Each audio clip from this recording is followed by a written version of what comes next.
I don't remember the exact date, but I remember the exact moment when I told my boss that I'm quitting my job as head of marketing and e-commerce. That was back in 2018, and I didn't have a traditional job since. What I've done with my time instead is I've built my online business from 0 to 7 million in revenue, generated over 33,000 paid subscribers, and over 60,000 customers. In this video, I want to give you two things. The journey that led me to deciding on an opportunity. So, what opportunity would I pick if I wanted to quit my job in 2025? And the 7 steps that I would take if I wanted to get out of corporate and make a full-time living in said opportunity. Now, I want to disclaim it. This is not your traditional fire your boss video. I very much loved my job and I very much struggled building my online business. So please know that this is not quick and it is not easy, but I personally think that it is worth it. So this is hopefully a very, very realistic insight and game plan for those of you who want to potentially get out of their job in 2025. All right, so let's jump right in. What opportunity am I recommending and why? When I quit my job in 2018, I did not want to quit my job. I basically was forced to. I very much loved my job. I was all in and I grew the e-commerce department of that job from 0 to 1 million in a year and then some more in the second year. When I was doing that, because I was so committed, I saw an arbitrage opportunity that I first brought to my boss and I said, I think this is something we should be doing. He dismissed me. And so I told it to someone else that I knew in my private space. And he believed in me and in the idea, and he gave me the funds to do it. So we were running it under his company, and basically as partners with a profit split, build it up from 0 to 12 million in sales in 9 months. It was amazing from the income perspective, right? But it was very, very challenging from that perspective that I was working a very, very tight shift. And we started around November 2017. And in spring 2017, we did so much volume that my average day would look like this. I would get up between 4 to 5 a.m. in the morning. I would do my work, taking orders and arranging them so I can pass them off to the purchasers who would order. Then I would drive to my regular job at 8. I would start doing my work. I would stay there anywhere between until 4, 5, or 6 p.m. Then I would drive into the warehouse, physically working there to get all of the orders out.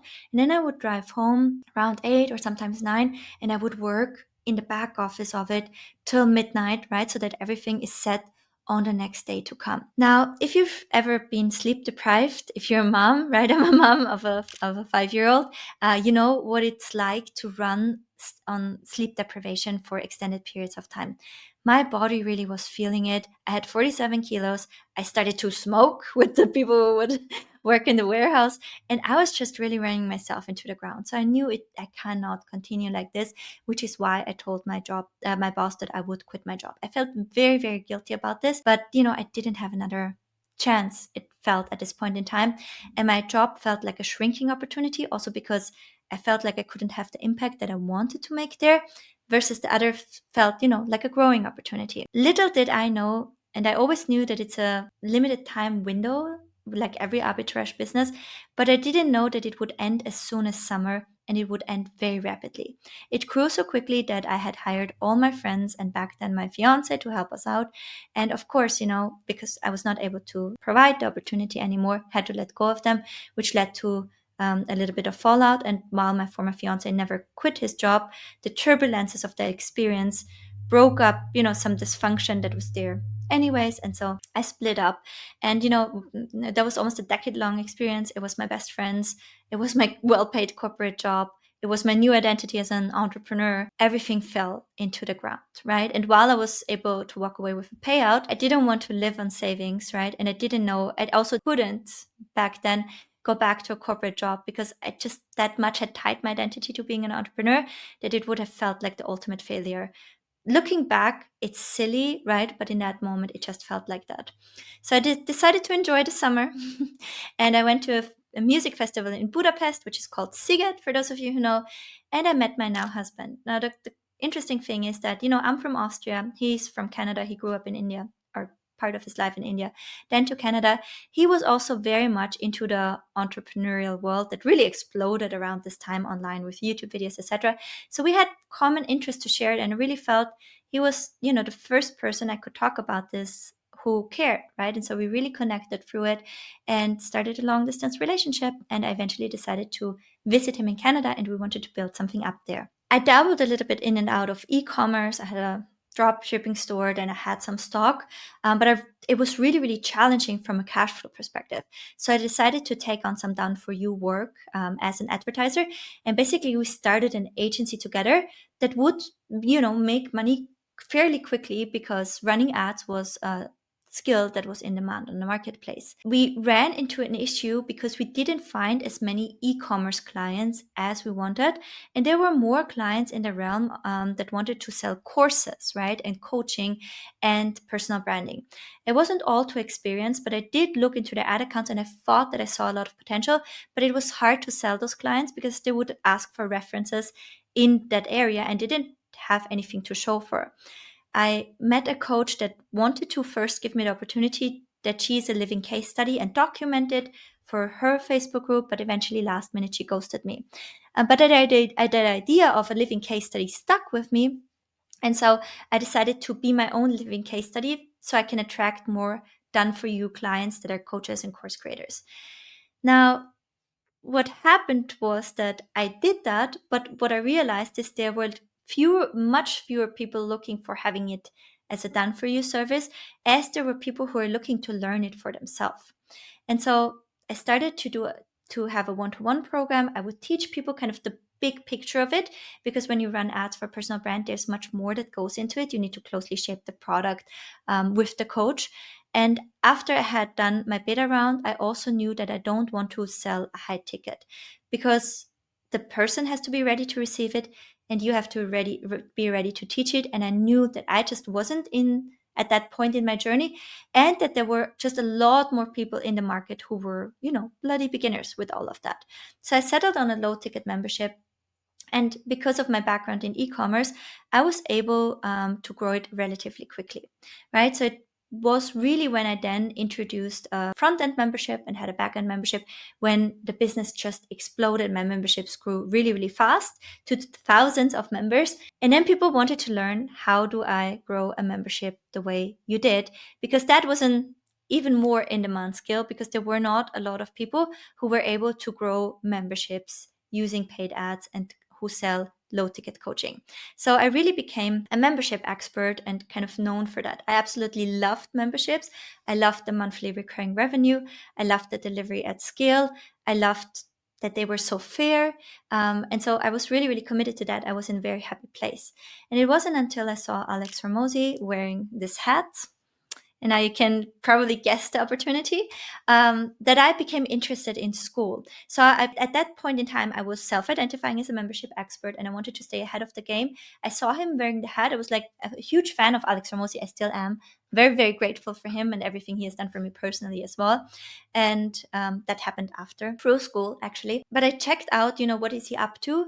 And I saw that this is a platform for memberships, right? So Skool is an online platform where everyone can start a community around their passion and monetize it through the platform, right? So it's like a full setup to run a membership business online. And so when I saw it first, I was like, wow, this is mind blowing, because it solved so many of the problems that I had. First, I didn't necessarily want it to be as good as it looked like, because it meant that I would have to potentially close down my program and redo all the content, which, spoiler alert, I ended up doing because it was that good. So I started to check out Skool. They had a thing called Skool Game, which is a business competition. My business partner, Jessa Bellman, and I participated in the first ever games. And we started our Skool journey with $81,000 in new monthly recurring revenue added on the platform. And then over the course of the next year, that was in February 2024, I completely fell in love with Skool as a platform. I now have multiple communities on the platform, and I'm bringing in from Skool alone around $100,000 a month from my Skool communities and from Skool affiliate. So this is the opportunity that if I want to quit my job in 2025, I would pick based on all the other opportunities I've been through, right? I landed at that place. I did the e-commerce. I did the agency, I did the done for you services, I did courses, I did memberships, right? School is the thing that I would do if I wanted to quit my job. And especially now, because there's just a new opportunity that opened up on school that is also relevant for you if you don't want to be a membership owner, right? So I feel like I've been waiting for this because now it's like a no excuse opportunity to get out of a corporate job if that's, what you want. And again, there's nothing wrong with this, and it's not an easy journey. So what does that journey look like if you wanted to start your own? I don't even want to call it like a full business, and because while it's a business, on the spectrum from side hustle to business, it's still more on the side hustle side, but it is definitely a super viable way to make a full-time online income if you are dedicated and grow it to this point, right? So full disclaimer, you saw how long it took me and my background in here. So I want this to be like a very, very realistic breakdown. All right, so now let's jump into the 7 steps that I will be taking if I wanted to quit my job in 2025 using school, because after everything I've been through, that's the exact thing I'm doing and I would be doing. Okay, first step is I would define my income goal. What does full time mean for me? Let's break it down. Before you quit your job or you thinking about it, I hate this online propaganda around fire your boss, you have to burn the ships, etc. Please don't do it. The times I have gold hands, everything I touch turns into gold. Really, I've been very blessed in my life. I've been very lucky, and most things that I touched turned out to be wildly successful. The only time when everything I touched turned into was when I was financially with my back against the wall. That was during that time between 2018 and 2020 before I started to figure things out. And I was operating from a scarcity mindset. I was just making the dumbest decisions, right? So don't put your back against the wall. Before you quit your job, you need to identify what's my exact income goal, right? Don't guess. You need to have that North Star where you want to work towards. So, full time means different things for different people. Here's an example. Your monthly and this will be wildly different based on where are you living in the world. What is your living standard, what is your past, right? Let's say, just a simple example, your monthly expenses are $3,500. Quitting your job means that you also need to add taxes on top of that, right? 25 to 30%. Again, it depends vastly on where you are in the world. And then you have your business expenses, right? So let's say $500 per month for ads, for school, for the tools that you need. You absolutely have to calculate with that. So maybe your full-time number looks anywhere, from 5,500 per month to 7,000, or maybe even 10,000, or maybe even more. Again, depending on where you live, what's your living standard, what past you have, if you need to pay off any debt, etc. You need to know what this number looks like for you. I'm not a professional. This is not financial or legal advice or anything. It's just what I would personally do. I'd personally calculate that number and also add a bigger buffer of at least 3 to 6 months. So what's your number, right? What do you feel comfortable with? How can you research? Can you consult a professional that can give you a second opinion on that? You would want to know this before you jump the gun and quit your job or do, any of that, because again, we don't want to have you with your back against the wall. Once you know your number and you have validated it and you know what you're working towards, you would want to decide on your primary path. So, school yesterday rolled out something extremely cool, which is school affiliate. So I want to talk about the 2 paths. I told you I'm at the moment making around $100,000 in monthly recurring revenue on the platform across my various communities and school affiliate, right? So up until now, what it looked like is that 96,000 roughish are coming from my efforts as a community owner, and around 3 to 4,000 ish come from me being an affiliate for school, right? So I use the platform personally to run my business. And in that regard, I have been recommending it to my audience, my email list. If you want to build like I do, built on Skool. And that has led to me building up these 3,700-ish in monthly recurring revenue on Skool from being a Skool affiliate. Well, now that opportunity just became a lot better because yesterday Skool rolled out Skool affiliates. So now I am, as a membership owner, am able to give others the opportunity to become an affiliate for my community.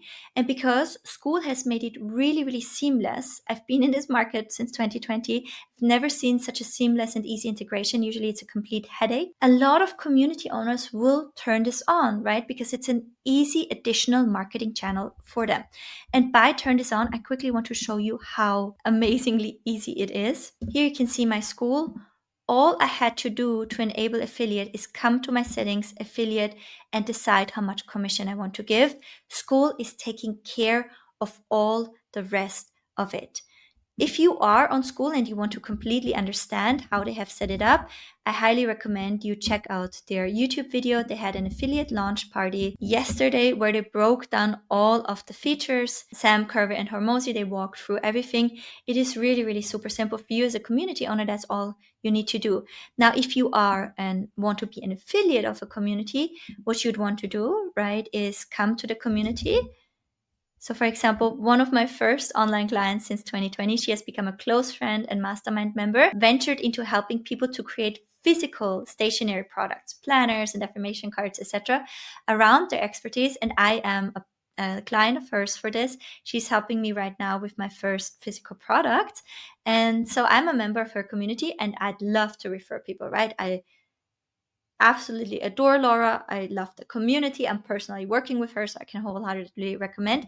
And if I want to do that, I just have to click on invite people, right? And then in her world, I can get a 20% commission. And now I can just promote Laura's link. We talk about the just in a second, right? But you can now do this for a lot of Skool communities. And this really opened up, in my opinion, a completely second path to being able to go full-time with Skool, because I know that not everybody would want to recommend the Skool platform as is, right? Because it doesn't make sense for a lot of people. For me, it makes sense because I'm building memberships. But for, the average Joe, it probably does not make sense. But Skool has so many communities in all different directions. And if you just skim the discovery page, right, there is so much variety. There's so many different interests on the platform. So I believe that there is a niche for everyone. There is already somebody doing it, running the community for you, and you can just enjoy it, become a part, and promote it. So that's the secondary path, or that's the second path that is available on Skool right now. So let's talk about both of those paths, and let's talk about if, I wanted to go full-time from scratch, depending on what situation I'd be in, which path would I choose? Becoming a community owner means you are starting a Skool community around your expertise, around your passion. And I have made a YouTube video, that it must be the very recent one, where I walk you through how I'd create a membership from scratch in 2025. And so I don't want to go too deep into what it looks like if you become a community owner, because I literally covered it step by step there. But the whole idea is that you can create a community and you can either price it for free and then sell courses or other things from within the community, or you have, like me, a paid community where people are paying you for the proximity to you, being part of your community, having access to your trainings and resources, etc. This is great for you if you want to grow your own brand and build a personal brand for the long haul. If you enjoy teaching and coaching and leading a group, and if you want to, grow as an expert, I think this is a beautiful opportunity.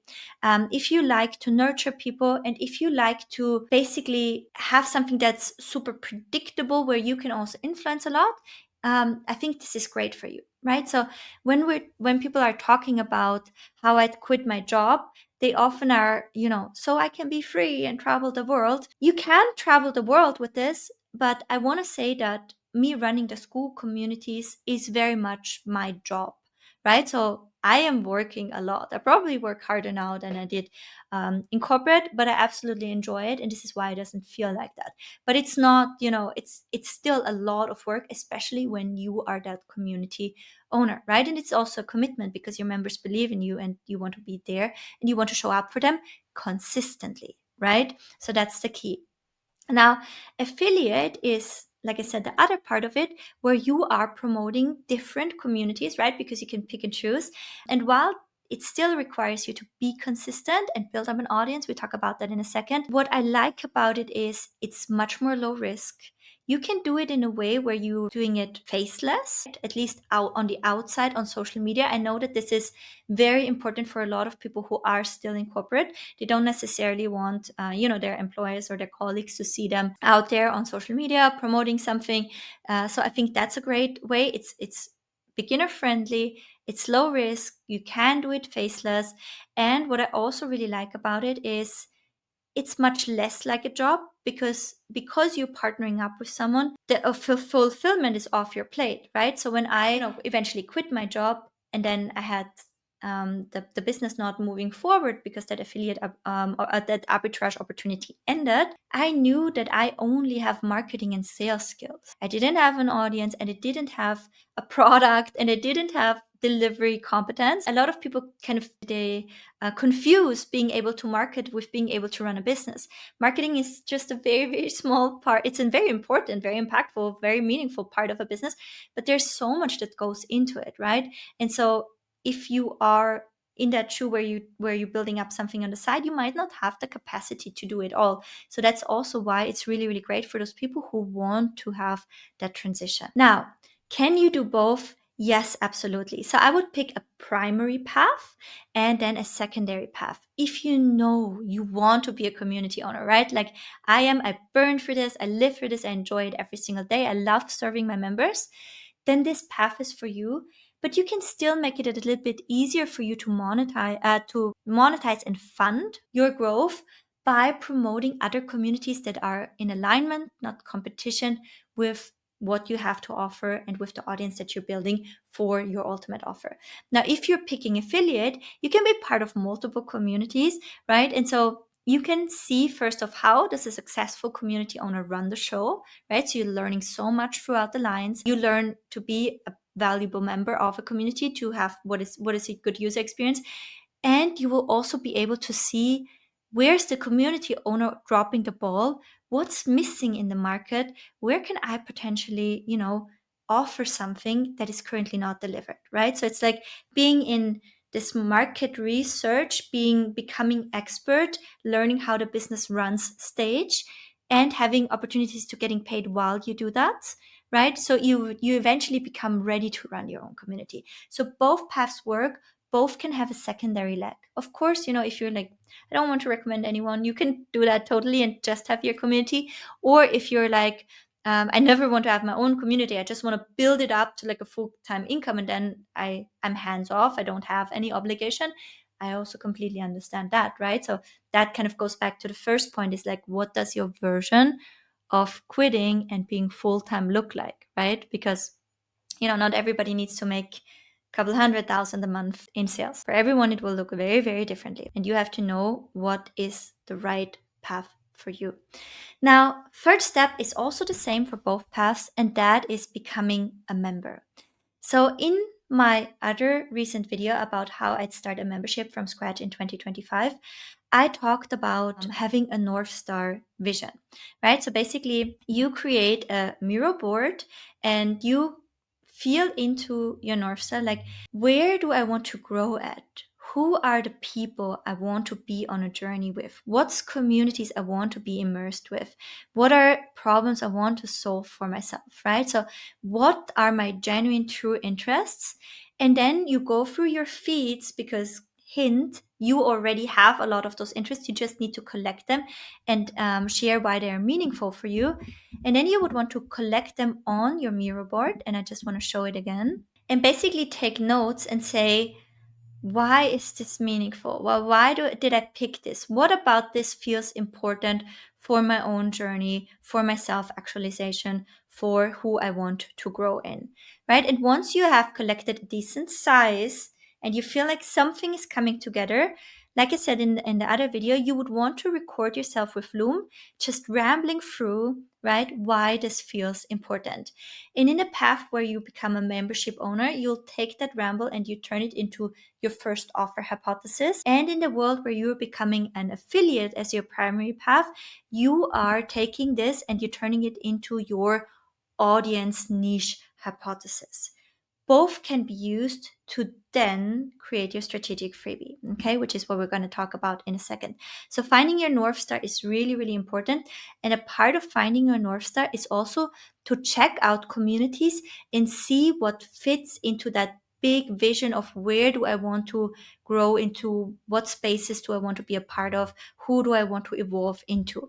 And a really great place for research is when you're going to school, you can join with a 14-day free trial. And then if you're not joined, you can only see the discovery page, right? Which is curated by school. It's a mixture of an algorithm and a curation. But where I think the gold is when you come into the Schoolers community. So Schoolers community is a merger. The school games community and the school community have been combined into the Schoolers community. And this is the community where all school community owners hang out. And the games that Jess and I played, they have been changing and they are now integrated in here. When we played the games, there was only one leaderboard. You would only be able to see the top 20 and the top 10 would win. And it was only for 1 month and who can generate the most monthly recurring revenue. Here it is now across all the niches on school. And you see the top 20 for every single niche.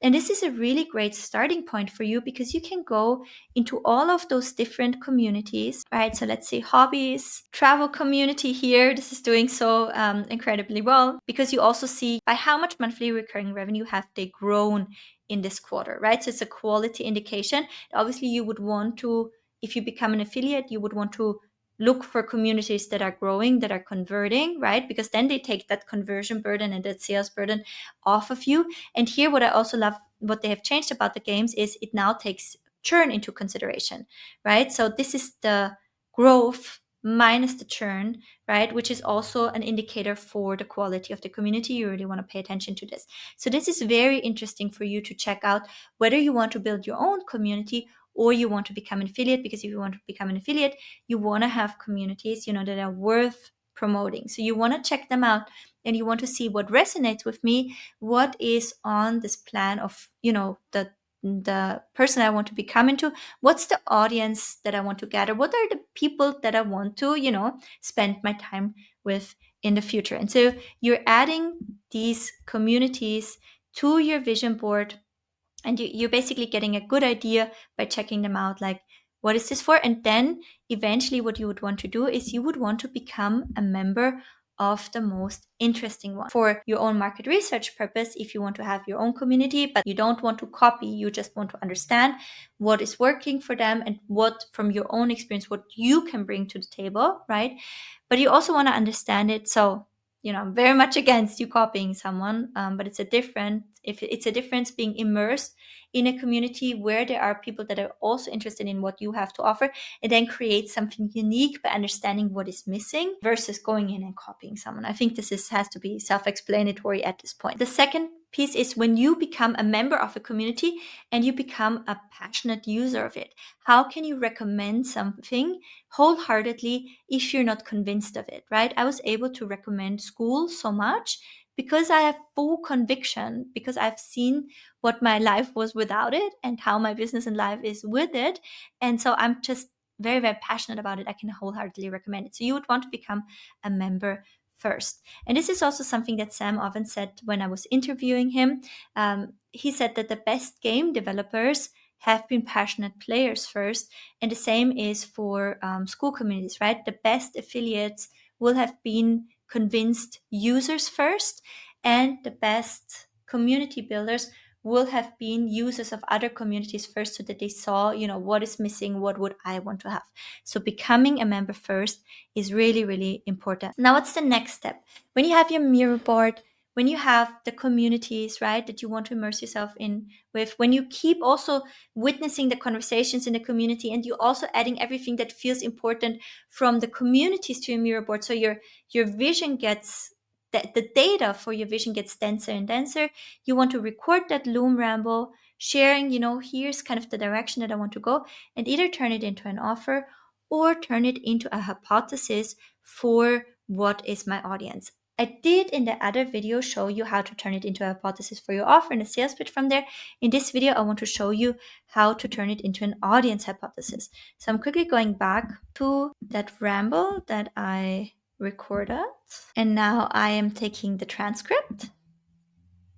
I'm copying it. And then you can just go to ChatGPT or your favorite AI and say, when you listen to this, how would you describe the target audience, the soul tribe that this person should try to reach?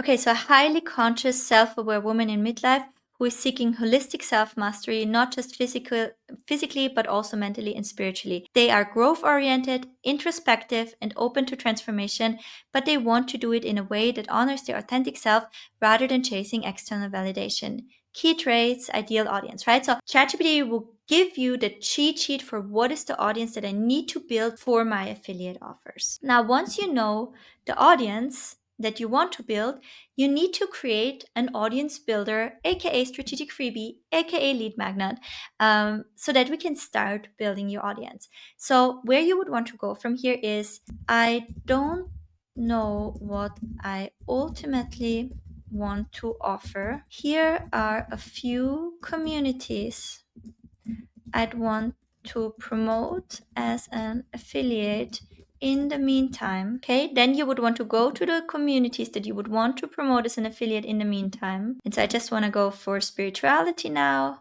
I'm actually going to take Gregory. I know it's in French, but we don't care. We love Gregory. And then, oh yeah, meditation. So, this is just for an example here. For you, obviously it needs to be aligned. Okay. And then I would say, what type of lead magnet can I create that will bring in the right type of person that would also resonate with these communities, so I can promote the communities as an affiliate? Think of, and now you want to go journals, affirmations, cheat sheets, checklists, templates, scripts, planners, etc. Soul Mission Discovery Journal. Okay, I love it. That would indeed be aligned with what I potentially want to build. Awaken Your Gifts, affirmation cards, very interesting. So probably I would remind it of my ramble and say, I feel it's not the perfect mixture between their communities and my long-term vision. Now it's embodied purpose is super cool. That would be total match over. I wouldn't do a mini training because I really want to keep it quick to create so I can test it quickly if it doesn't convert so well. But here, this mini journal, absolutely the right direction, right? And so now we can go, okay, this is what I want to go with. And now I can again take my transcript, give me the content for the mini journal. And so you would then it creates a first draft of a mini journal. And what you want to do is you would want to prototype your lead magnet, right? So making sure it's working. So I would actually journal through this and I would see what's working for me and what not. And then I would refine it. And because I've journaled it through and I refined it, I would know how to use the journal, and I could make a video about how to use the journal and deliver that with the actual physical journal, right? So I would just refine this, put it into a Google Doc, give it a header, and then share the link for them to copy, which is what you just do here. And that would actually be my tangible strategic freebie that I would then use to grow my audience. So how would I grow the audience? Well, the next step is to actually mock up that freebie, right? Visually present it and run a lead generation campaign to it. So I quickly want to show you this. I also covered it in the other video, but basically we are creating a visual, and that can be a print and show, right? So we can print out and show our thing. It's an actual ad I ran. We can scroll through the thing and explain it with a Loom, right? So just a screen share. Or we can also mock it up, right? And make it pretty and then run that as an ad. The type of ad that we want to use is a Facebook lead generation campaign using an instant form. An instant form is a form that pops up on Facebook. Your user never leaves the platform. You don't need to set up any pixel or anything. And from the thank you screen of that form, we can redirect them to our Instagram channel, to our Instagram account as well, right? And so this ad does both at the same time. It allows you to grow your email list as well as your social media following. And this is actually how I got the majority of my 40,000 followers, because I'm no good at organic content, and I'm very, very grateful that I have a couple wonderful ladies helping me out now with it. Just so you have seen this once, this is the type of campaign: leads, optimizing for instant forms. And I would go with a tailored campaign setup unless you have to target a specific gender, which is when I would go with the manual setup. We actually have a video about this, so I don't want to go too much in detail. You can check it out. We will link it somewhere here. Now, when somebody clicks on your ad, for example, here I'm giving away a dashboard with school resources. People are clicking here, sign me up. Then what happens next is that a form pops up that looks like this. Hey, what's the best email to send your free school templates and resource dashboard? They agree to your privacy policy. And then, hey, just one more step. In my case, I'm sending them to my YouTube channel to the interview that I did with Alex Ramosi, because that makes the most sense in my context. You can here also, if you don't have a YouTube channel, send them to your Instagram, right? Where you can also just have a pinned post. But this is how you would want to grow that social media following and that email list at the same time. Because even if you're just an affiliate, just quote unquote, you need to bring your own audience to the party, right? So this is how I would grow my audience. Then what we also need to do is we need to nurture our audience. Now people are coming onto our list. We're giving them this free resource. Now we need to connect with them so that ultimately they will listen to a recommendation that we're giving them. So now what we want to do is, again, going back to being an active member of these communities and being on your personal journey, living what you practice in the communities. And if it's very passion oriented, experiencing the passion in the communities, being an active part, and then reporting from the inside out. And this is really super simple. What you would want to do is just capture a ramble of, what happened on this day that might be that you learned, etc., that might be at all relevant for that audience that you gathered. And I recommend keeping this answer from ChatGPT. You might need to refine it just a little bit, but I actually recommend that you keep this audience definition that it gave you. And before you're recording your Loom Ramble, you are reminding yourself, okay, this is who is listening. So what did I experience today that might be relevant for them? And you just ramble. It does not have to be a cohesive thought. Then you take my 10-minute nurture email prompt that we're going to link somewhere that I keep mentioning, and you're going to create an email based on your thoughts. Obviously, you want to reread it and edit it. The more love you're putting into your emails, the quicker you can truly connect with that audience. And then that's that email that you want to send. And you can repurpose that email in the beginning onto your social media as well. What I did, again, before I was in the position that I afford somebody who can help me with that, I just posted a picture of myself. Like, for example, I'm trying to find the last time when I did that, like here, and then I just screenshotted the email that I would also use as a post on my Facebook page, right? Because you should post something on your Facebook page and you should post something on your Instagram, just so people, see it's legit and actually have a reason to follow you. But that's all, right? And if you, again, want to do this faceless, you can just post a cover of what will be and like covered in this post, like so, right? And then people can go and swipe through and read it. This is how we would want to go about nurturing in the most efficient way. Email is your most important asset, right? And I highly recommend to grow email because it is that audience that you own. So when you later on, after you've become an affiliate, launch your own community, you can do this because you can re-reach your email list for free. There comes a new community that's super exciting, right? And that you joined and that you're learning from.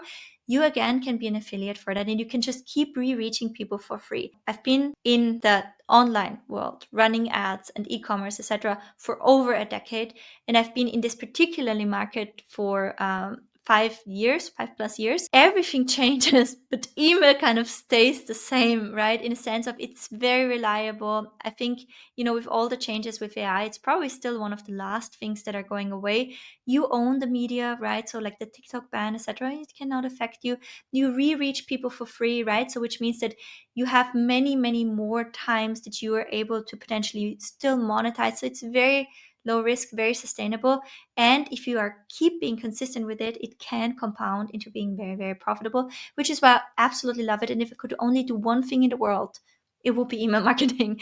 Okay, so that's why email marketing is also something, when you still have a corporate job and you don't necessarily have those content creation skills, which I also didn't have, right? So when you're looking back at my YouTube channel, I actually unlisted a bunch of old videos that I don't enjoy like looking myself at anymore. But even when you just go back to a few that are still listed, it's just me recording a Loom, right? And I'm now able to afford a great editor to have better content out there. But it's a whole like wheelhouse and skill set. And there's a lot that goes into the production of a video like this or pretty Instagram post like the one, that's currently on top. Where I actually hired help to do that. I don't think I would have been able to do it while I was still working mostly in my agency and was building up the coaching business on the side. And I don't think I would have been able to do more than that in corporate. But the email, all you have to do is record your thoughts with Loom and use that prompt and then edit it. You don't necessarily have to, show up and do all of these things. I think that makes it very sustainable, which is also why it's my go-to choice for transitioning as well. Now I need to also talk about the next step, which is cross-financing. I know what you've been thinking when I was just telling this. You create a lead magnet, you set up your ads, you send the emails. Well, I have to buy the email marketing tool and I have to run the ads. The email marketing tool that I highly recommend and that I'm switching over to right now is MailerLite. You can get started with MailerLite for free. This plan where you can send up to 12,000 monthly emails. So this is very low risk. And then let's talk about ads. The budget for ads, you can start with $5 to $10 a day, and it already will make a big difference. I have like a personal pet peeve with people that are like, you can start your online business with zero money. It's like, no, you can, because you have to put in the time on the other end, right? And so, especially if you're still working a job, I personally preferred it always to cross finance because I would get paid more in my job at that point in time than I would get at that work that I put into my business, right? And so by taking some of that money that I got in my job when, my agency back then was my job and just putting it into ads would generate demand here, right? So I could offer first free sessions to someone instead of the void. And then that would turn into paid sessions because people would be like, oh, that was awesome. How can I continue working with you? Or I would message them, a week later and say, hey, how's it going? I just wanted to check in with you, see if you need any help. And most of them would, right? So first would be able to turn that into paid clients. And then you eventually are also able to, when you nurture, eventually send them to a place where someone else can convert them and retain them as a member, right? So there will, in the beginning, you will be able to earn so much more from your job. But if you can deploy it here, eventually it will switch, right? So it's like you're trading up. First, your time here is not valuable a lot until it becomes more and more and more valuable, right, over time. But I'm a huge fan of the cross financing because you can hustle so hard here for absolutely nothing versus, just doing more in your job. And I would take on websites on Fiverr. I would do more campaign setups, right? I would build websites for local businesses on the side.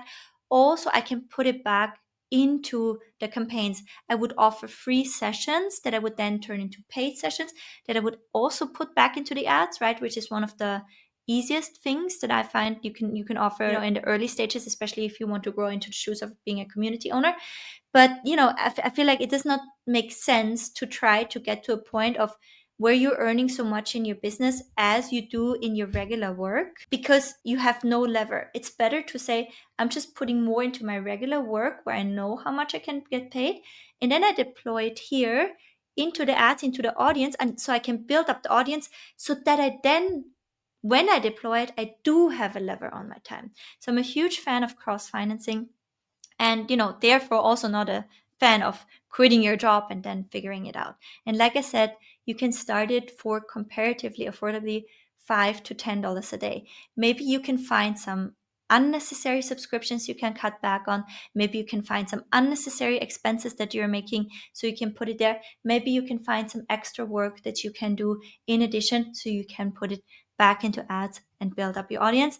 I am, the biggest fan of that. Of course, there's also organic ways in which you can grow your email list, but the big upside of Facebook ads is that when you are choosing this campaign objective of a lead generation campaign, Facebook is showing your ad to people who are in market for a solution like yours, right? So they are leads, they need to be brought towards consideration stage. And this is really a sweet spot. I want to show you old Facebook campaign objectives so you understand what is happening here and why I personally love to recommend it so much. So here you see old Facebook campaign objectives. To create awareness, use these two campaigns. To create consideration, use these campaigns. To create conversions, use these campaigns. What Facebook knows about its users, and when I say Facebook, I mean Facebook and Instagram and WhatsApp and that whole metaverse. What the metaverse knows about their users is where are they in the buying cycle, respective specific products, right? Because they know it from your online purchasing behavior, from your user behavior. They know when somebody is in a stage where they are aware and they can be brought to consideration. But it's a lot more people than people that are ready to buy. So this is really, really expensive. And this is comparatively affordable, especially if you are nurturing down the funnel by closing this gap, right? And this is how you're adding value to the market, is you're getting people that are considering, right, that are in market, but they don't know the solutions, right? And they need to be nurtured towards knowing that that community that you promote is a great offer. And this is why you're getting, basically a discount on getting them on your list, as to compared when you would choose another campaign objective. Now, when we're comparing this to doing organic marketing, the downside is when you're promoting your freebie organically, like where do you promote it? Do you promote it in Facebook groups? Do you put it on a blog? Do you put it on Instagram? The traffic quality will be very mixed. You will not know at what stage somebody is in that journey, and potentially they might not even be aware enough. Right? So this is why a strategic freebie that filters with the right type of campaign objective, so it gets in front of the right people, is such a cheat code for audience building, right? Because you're piercing in right into the right segment of the market. You still have to do the nurture and be consistent, but I think with the method that I use, it is comparatively really, really doable, even if you're still working a job. All right, so how do you now go towards monetization? So we already talked about picking those communities that you would want to promote, or promoting your own community. I talked about launching your own community in the other video, so I just want to talk here about the affiliate piece now. So I have grown my affiliate income on Skool, which you can see here. And by the way, Skool makes it super easy for you to get the payout as well, right? You click payout, confirm, and it's on its way, right? So they made it extremely, extremely easy for you as the receiver of the affiliate as well. All I did to get to this point was I added in the footer of my emails my Skool links, right? So here are my curious about Skool. After I put the nurture piece, curious about Skool, here are my communities.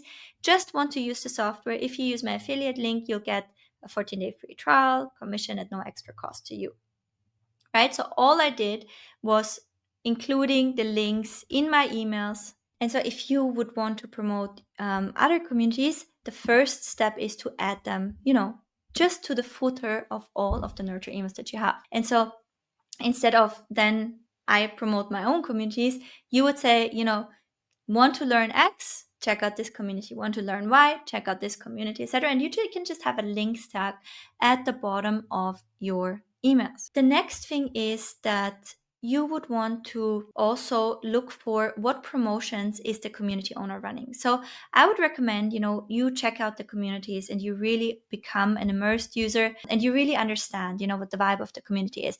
And when you do that, you'll also see when the community owner is doing something, special. So for example, I run pop-up programs, I put new courses in, like recently I put in my Skool ads course or an almost evergreen crash course into the Skool community. And those, when the community owner does that, those are great opportunities for you to make special emails themed around that, right? So you would want to check out the update, you would want to look into it, and you would want to see what it's all about, and then report the gist of it to your email list to create a layer of excitement.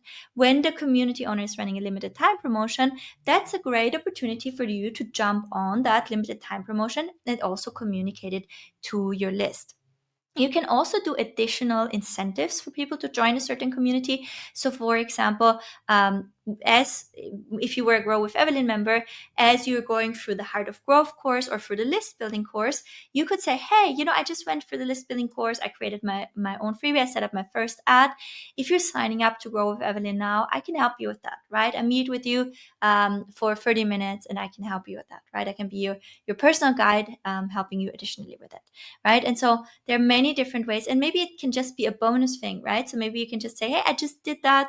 I got the results from my first ad. It's really good. And I give you my template and my ads as well.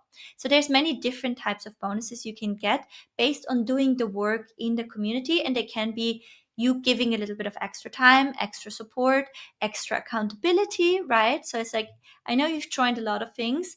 I offer to be your accountability buddy if you're joining this, because I know it's so good, and whatever your true conviction about the community is.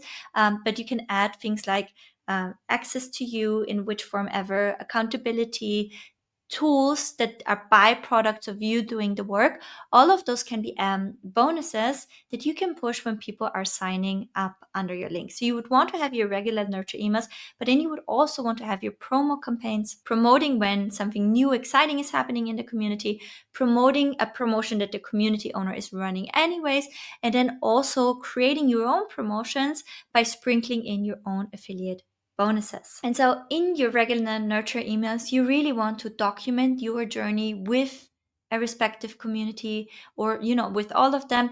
You want to showcase your own wins. You want to showcase insights from members and your thoughts about it. You always want to have the soft call to action right in the footer. Also, you can make like your personal experience posts, right? What's happening to you. You can give case studies. You can show what's inside the communities. Those can all be naturally embedded into your regular nurture emails, but then also you would want to make those promotion campaigns where there is something special that goes away after a certain time. Step number 7, how to scale to full-time income.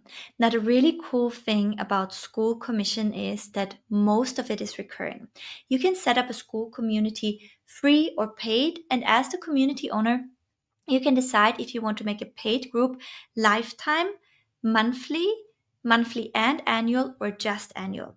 When somebody signs up with lifetime, there's no recurring commission. But in all other cases, there is a recurring commission for you as long as the member stays, depending on how much commission the community owner wants to give, right? So if somebody signs up for membership and they have an annual offer, you're also getting that commission, for example, on the annual offer.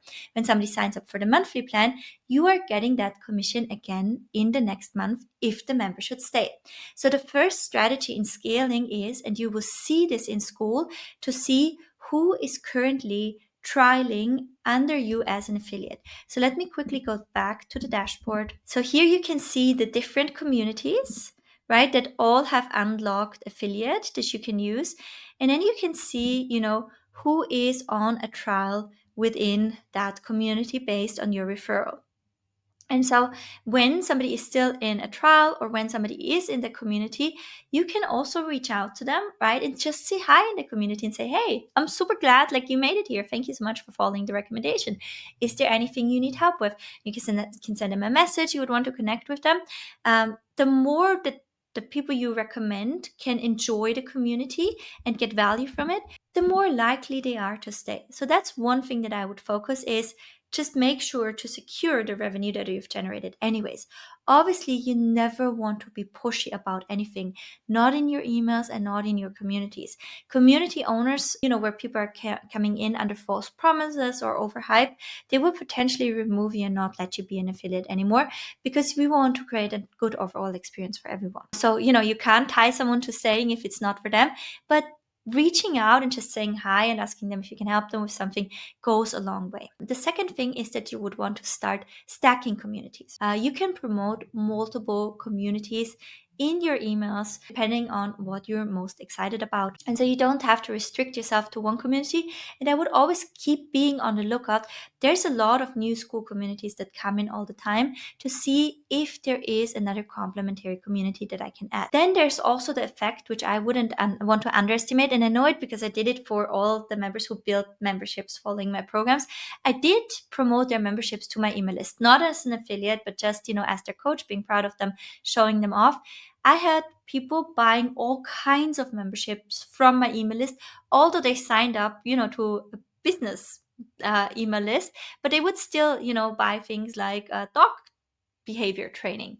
And it's just because humans are humans and they're interested in many different areas of life. So if you're finding another community that doesn't necessarily fit into your profile, but you're excited about it and enthusiastic about it, dare to share. Just expand for that, and knowing that the people that are on your list, if they trust you, they will trust your recommendation, not only in the niche that you originally used for your audience growth. Now, last but not least, you would also want to think about starting to increase the ad spend, right? So as you start to get the commissions coming in and you start to build up your revenue, you would want to also think about feeding some of that back into spending more on the ads. Ultimately, the more you can also grow your audience, the more you will also grow in affiliate income. Last but not least, once you've been a productive member and affiliate for a while, you would want to take notes and see what is missing, what can be improved, and either feedback that to the community owner, right? So be an affiliate, and the more members you bring, the more weight your word will be.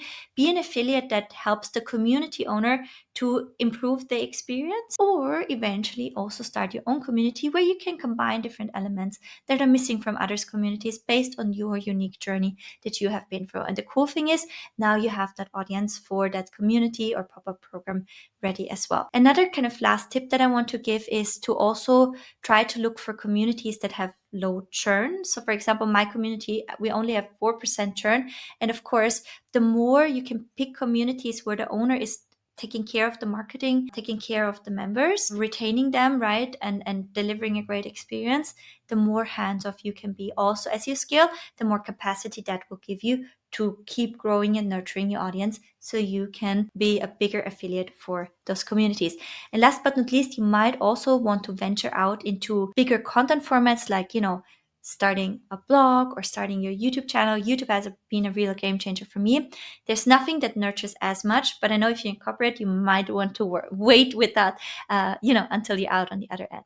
But with the tips that I gave you, I think it is doable, right? It's not an easy journey. Nothing worth having comes that easy, but it can be a beautiful journey. And this is also when you're going down the affiliate route, you'll learn so much about online marketing when you're just building that list and that nurturing component and having those ads, and you can deploy it in any area. So I think it's an endeavor worth anyways if you can commit to it. And I hope you found this video helpful, and to see you in another one.